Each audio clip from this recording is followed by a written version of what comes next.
And so police get a warrant and they search Aaron's house where they find a bunch more evidence. And so, bam, they arrest him. Here's some actual footage of the arrest. And also, here's his mugshot. Now, while police are investigating Odin's murder, they also find a car at Aaron's cousin's house that's linked to the shooting he did of those two guys back in 2012. And so he gets charged with those murders too.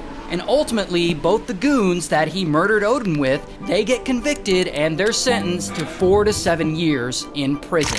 While Aaron, ultimately, he actually gets acquitted for the murders done in 2012. Although it's widely believed that he actually did, in fact, murder those guys.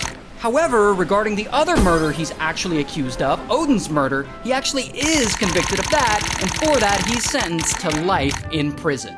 And about 2 years later, he unalives himself in his prison cell with a bedsheet.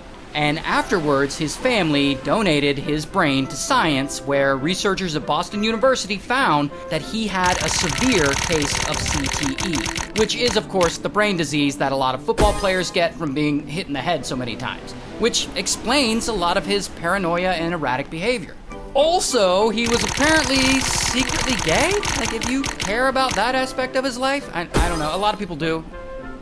So Snoop Dogg was involved in a hostage situation, and it somehow connects to the song It's Peanut Butter Jelly Time? It's peanut butter jelly time! And it all starts with this guy, Jermaine. And Jermaine is 29, living in Las Vegas, and we don't know much about him other than what happens to him on this night. So on this night in 2002, for some reason, he goes absolutely insane. Because he's out on the town doing something, and he ends up confronting this random bystander for some reason.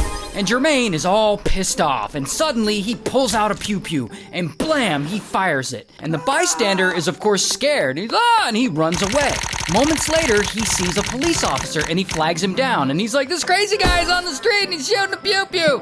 And so the officer gets in his car, and he goes looking for Jermaine. And after a bit, he spots him near a bus stop. So he gets out and he approaches him, and he knows he's armed. And so he's like, you're being detained. And the officer grabs him and they get into some kind of fight and they struggle. And then boom, Jermaine pulls out the pew-pew and blam, blam, he fires it. And one bullet flies through the air and it grazes the officer's head. The other bullet hits the officer in the chest and the officer goes down. But luckily, he survives because he's wearing a bulletproof vest. But right then,